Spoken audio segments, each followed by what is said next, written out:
Good night, everyone. Tonight, God is good and God is good all the time. My name is Irma Jazz Band. I'm here to give you a show news and word on tonight. We're going to start with Ron DeSantis. You know, he's set to announce he running for president for 2024. But he's starting off on the wrong foot already. Placing policies after policy, bang after bang. You know, he violating student rights. With books removal. Trying to tell them what books to read. You know, um, he led Florida, to freedom, one bang at a time. Because every time you look around, he banning it. He got a new policy coming up. He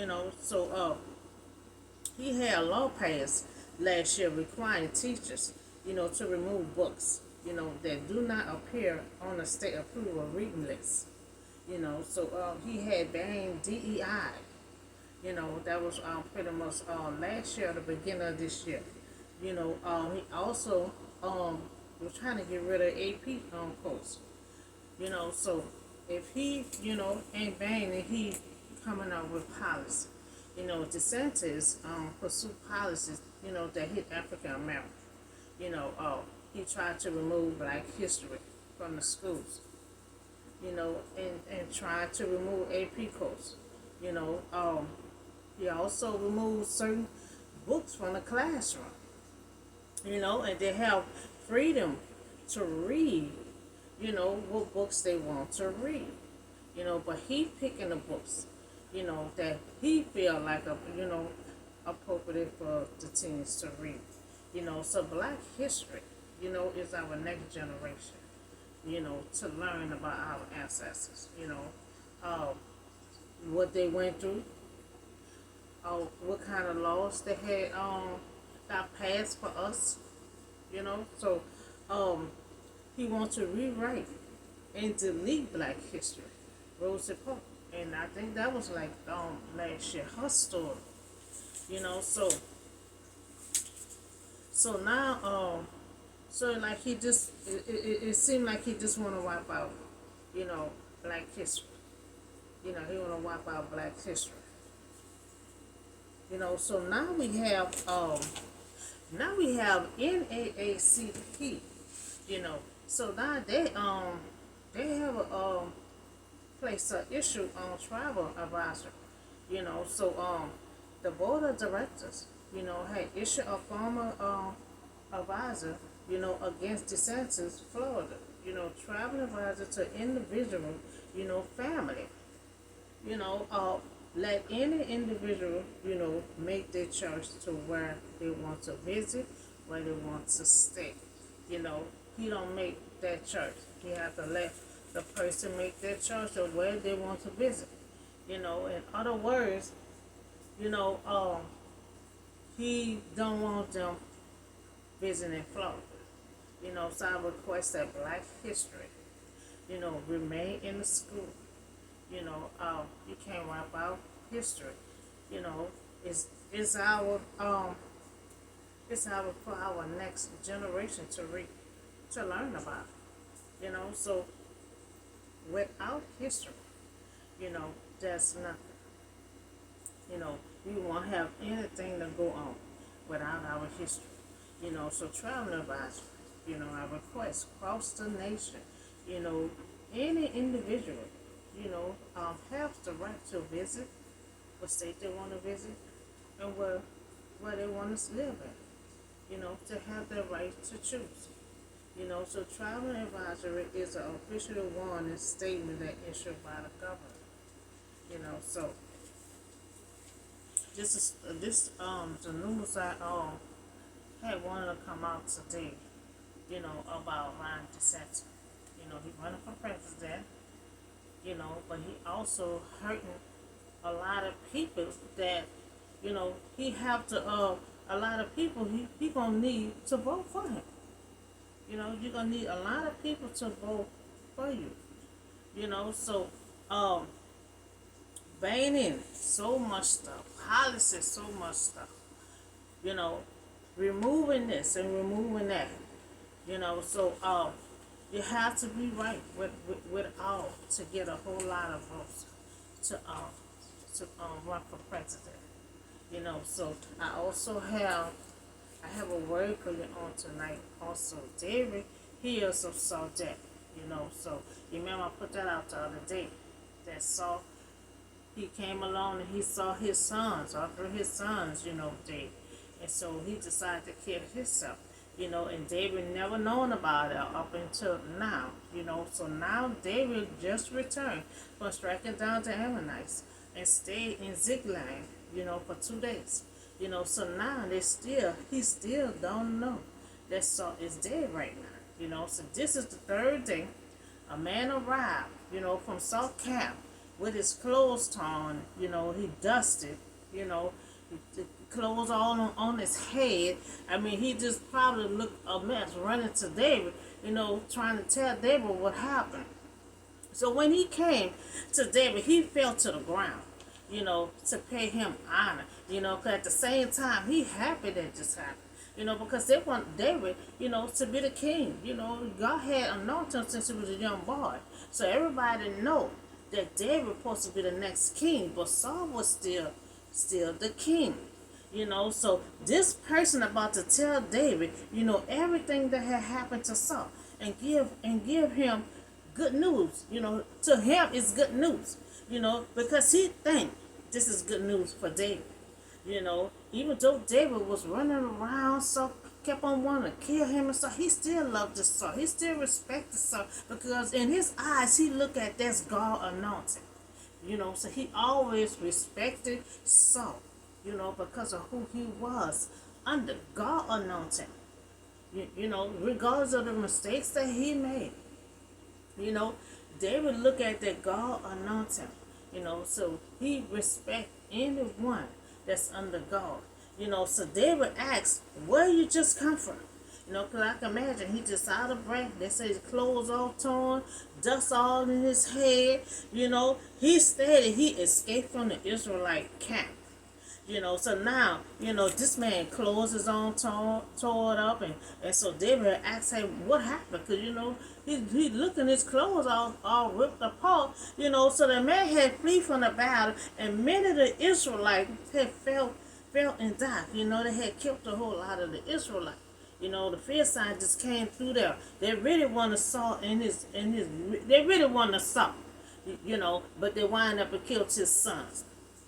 And some of the Israelite was there too, so they did some of the Israelite, and Saul and his son Jonathan was dead. So now David just hearing about this, that Saul and his son are dead. He loved the Jonathan. They made a covenant together. That's just like they friends and family from blood, But David asking the young man, how do you know that Saul and his son is dead? How do you know they dead? So we happened to be on the mountain, and he saw Saul leaning on the spear, and when he turned around, he says Saul saw him and hollered out for him, and the man had asked, here I am, what do you need? And he claimed that Saul had told him to kill him. I'm half dead already. And this man here lying, because Saul had killed himself. Now he must have came and saw Saul laying up there dead, but he dead. Saul was already dead.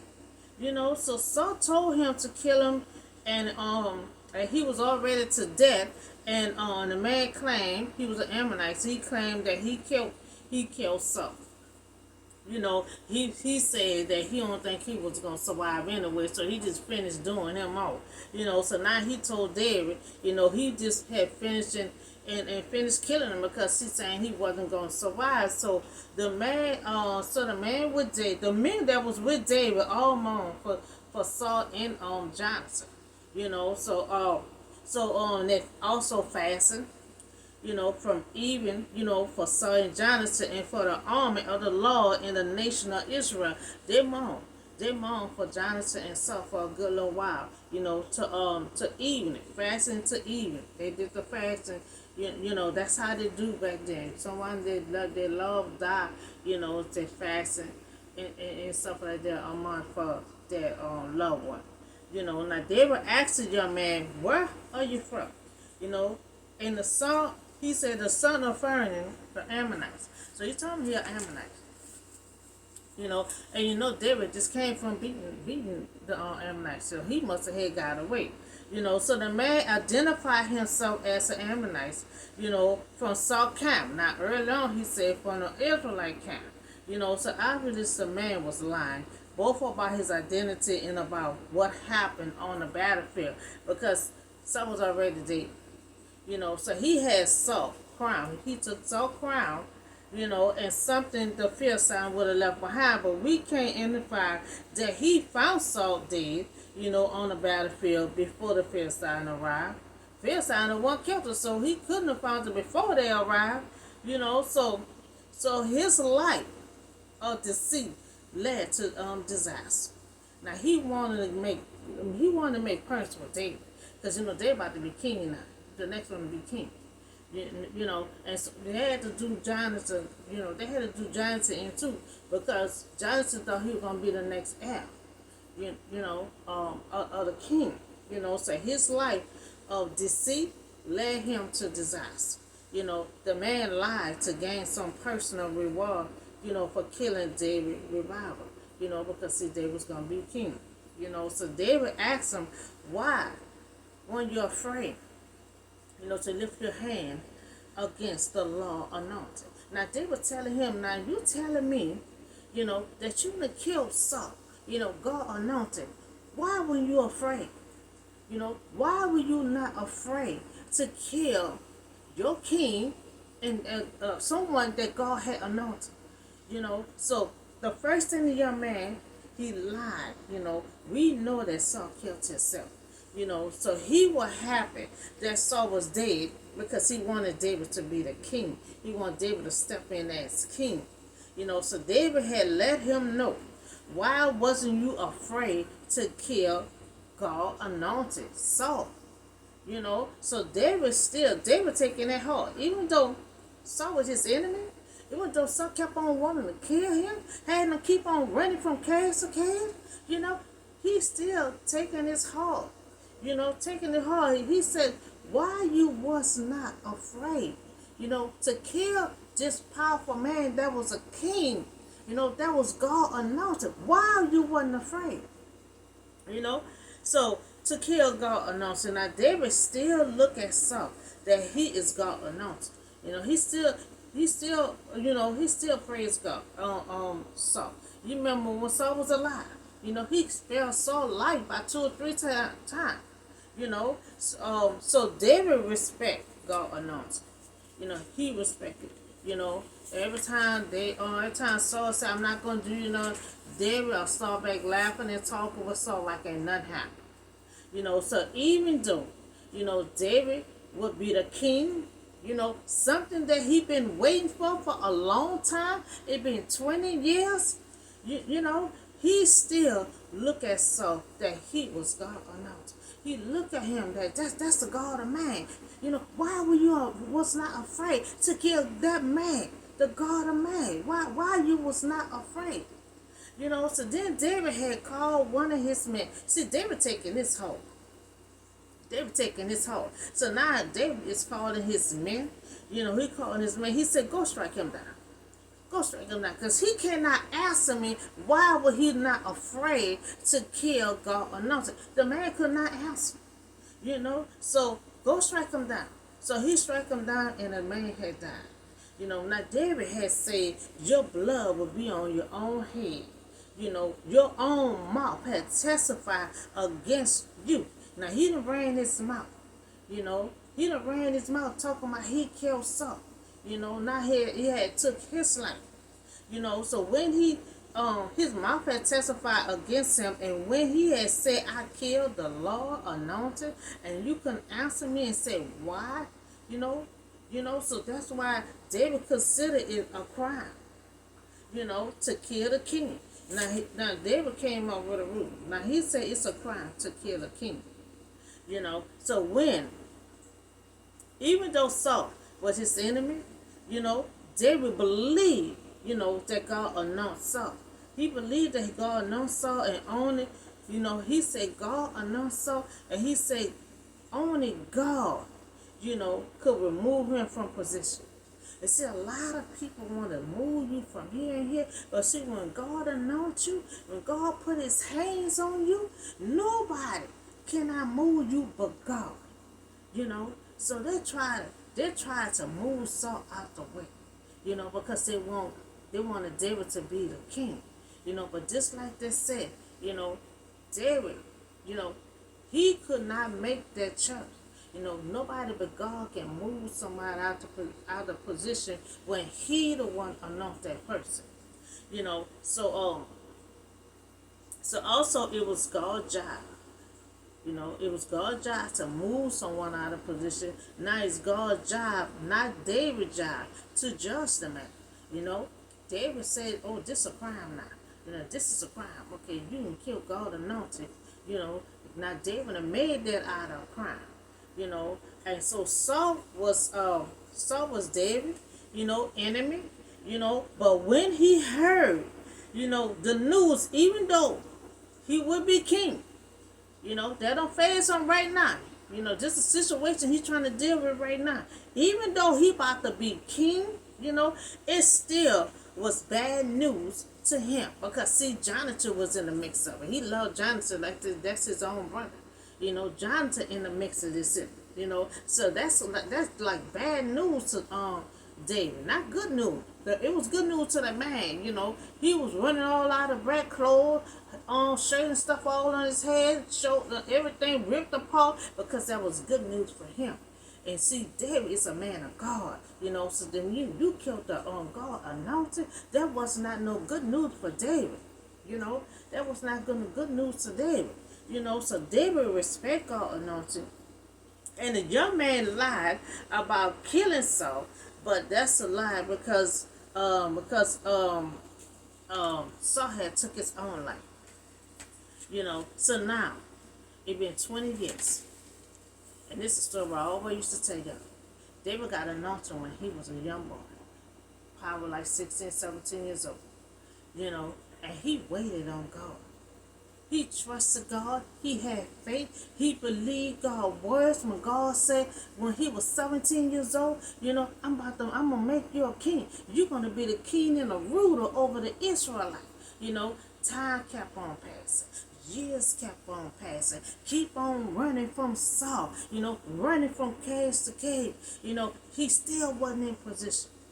And a lot of time, that's why David wrote all these songs about waiting. He was trying to tell people that I had to wait. I had to wait, and it was all worth it, because when he got in position, he had a festival. He was singing and dancing and everything. He was not totally mad. He was not angry. Because it was still good news for him. Good news for him. Now he waited. He waited for 20 years to get in position. And he believed in God, promise that God made a promise to him when he was 17 years old, in the time waiting. See, in your time of waiting for God, see, that's when you got to have strong faith. You got to keep your hope alive. I'm still in that storm. So I know what David is going through. That's why David wrote all this song. Because in the time that you wait, that's when the patience kicked in. In a time that you waiting, that's when your faith get kicked in. In a time that you wait, you got to keep your hope alive. And a lot of time it's going to fade away, but don't let it completely fade away. You got to keep that vision going. You got to keep your hope alive. You got to keep that faith strong. Because in the time that you waiting, Saul went through something. Aaron went through something in the time that you waiting on God. And when you is waiting on God, that means you believe in God. You believe in the words that he said. You believe on that promise that your Heavenly Father is not going to leave you or forsake. You believe that he said it's going to be done. And he waited 20 years believing and trusting God. And it's not easy. It's not easy when you're in your storm and God said, wait. You get frustrated, you get disgusted, and he got to the point that, remember a couple of days ago when I put that out, when he got to the point at that last time when he had to keep running from Saul, he had prayed to God to deliver him from Saul. And that's when God realized David had enough. David had enough, and that's when God put everything in motion. And he loved the Jonathan, but he had to do Jonathan because God had made a promise to David, not to Jonathan. Now it was David's time to be king. He did not give the heir to Saul kids to be the king. So that's why David had wrote all these songs. Because in your time of waiting, you ain't just laying down in the bed rolling over. When God got something for you and it's big, you gonna be waiting, and it's not gonna be easy. It's gonna be hard, but that's when your faith kick in, that's when your hope kicked in, that's when you got to trust God, everything got to kick in, and you got to be strong in that time of waiting. When it fade away, put it back on. Your hope saw fade, put that hope back on. Your vision saw fade, put that vision back. Because see, all that stuff gonna help you in your wait. And you got to have that Bible with you. You got to read those scriptures. I read those scriptures. And after I read those scriptures, you got to not do it one time a week. You got to do it every day. Every day. You have to do this. And see why Saul was running in them caves? Saul was writing. They're keeping his mind occupied. Saul was right. Because see, when you read God's words, or you writing something about God, see, he was still praying. He was still praising God in the mix of all that. He had enough of running from cave to cave. Because Saul keep on saying, I'm not going to do you nothing. And next thing you know, they're laughing and playing like it nothing happened. Next thing you know, something triggers Saul off and he back running behind Saul again. Saul had got to at the end of his rope. He said, God, deliver me from Saul. And when we pray to God, we don't know how he gonna do it. He didn't know. He didn't never thought in his mind that Saul was gonna be gone.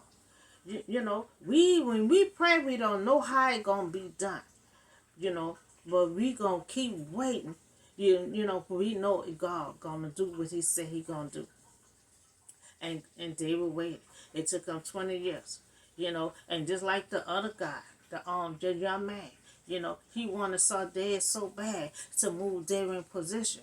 And then that's why David said, nobody but God can move anyone out of position after he announced someone. Nobody else can do that. We cannot judge nobody. We can't move nobody out of seat. If God put his hands on someone, he announced someone, God is the only one can move. And see, that's what David was trying to tell the young man. He was all excited talking about good news, but it wasn't no good news to David. Because the person that he loved was Jonathan. And he cared for Saul. He respects Saul as God anointed, as the man of God. See, David respect all that. We are all supposed to respect all that God anointed, his prophets and all that.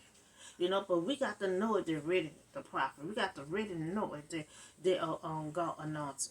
Because you got so many people out there, talking about their preacher, but has you been called? So David took that so hard. He took it so hard. So you mean to tell me you killed Saul? You was not afraid. You wasn't afraid to kill the man of God. The man could not answer him. All he know that he wanted David to be king and thought he can just move somebody out the way. So to David, that wasn't good news for David, but that was good news for the young man. We can't move nobody out. They loved David. And so David, that wasn't good news for him. And this man had lied about his identity. This man had lied. First he said he was from the Israelite camp. Then he said he was from Saul camp. He had too many stories. But then it took his life. Even though he didn't kill Saul, but he lied and said he did. And all the lies and the deceit had cost him his life. And David took that hard. You mean to tell me you killed the man of God? and you was not afraid. So we also had talked about um DeSantis. He running for president, but he being a little he writing all kind of policies out. He banging this and he banging that. You know, um he violating student rights, books removal. He tried to tell them what books to read. You cannot tell a teenager what books to read. Long as it's not no crime book, or no sex books and stuff like that, they can read it. You know, I don't want children to read no sex books and no violent books with guns and how to do this. Long as it's not no books that's violent and sex and stuff, they can read the books. So he having the teachers to remove the books and then keeping certain books in the school for the children to read. So he removing Black History. You remember last year trying to move AP course. So the freedom to read. What books they want to read. Black History. You know, it's for our next generation. They need to know about the history. Without the history, that's nothing. We won't have nothing of our ancestors or what have went on. And last year he tried to rewrite and delete, Black History of Rosa Parks. So then we have NAACP, National Association Advancement of Colored People. They step in. They issue a travel advisor. Because they're saying